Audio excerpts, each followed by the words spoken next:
Alan, sorry if I'm a little edgy, okay? I've never seen this shit done. My God, I mean, that's just got to be the scariest moment in anyone's life. It's even scary just watching that. Once again, I want to introduce my guest so we can talk a little bit about what we just saw. Robert AltCHILER, who is a criminal defense attorney here in New York. Also, Javier Amador, who is a clinical psychologist.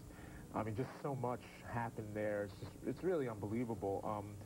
I guess, I mean, the first question has to be, there it is. It's on tape. I mean, how do you deal with that as a defense attorney? Where do you go? Well, it is very disturbing, no doubt. It is very violent.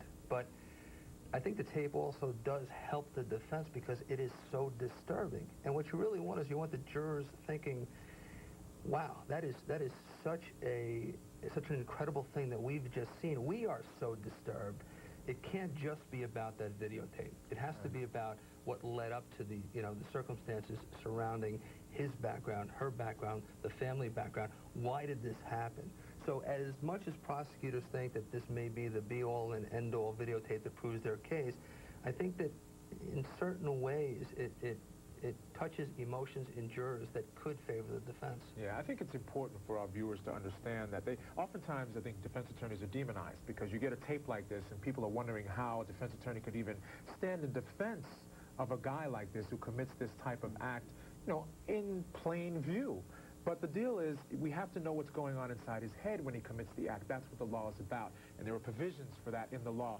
So, Dr. Amador, I want to ask you, what possibly could be going through a guy's head who commits an act like that on tape?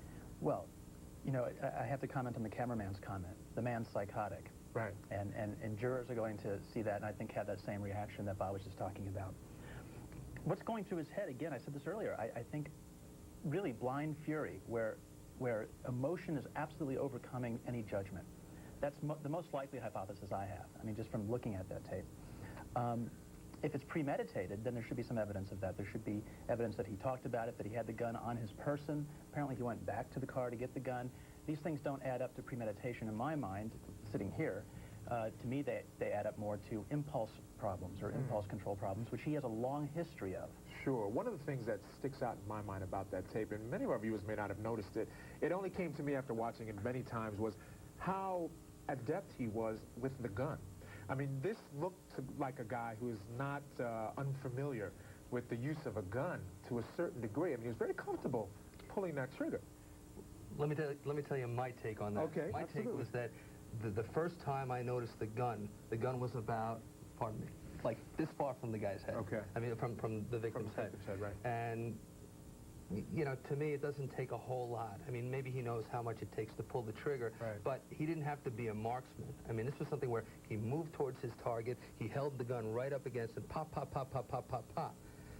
So, again, to do it that many aspect? times. What about the aspect of him standing over the body, right. Pumping another 11 shots into the body? I was just going to comment on that because that's yet another piece of evidence about blind fury. Retribution and blind fury. He blamed her for his daughter's death. He blamed her for the abuse of his daughter, and why so many shots? That can't be accounted for by premeditation. She's clearly dead after the first shot or second.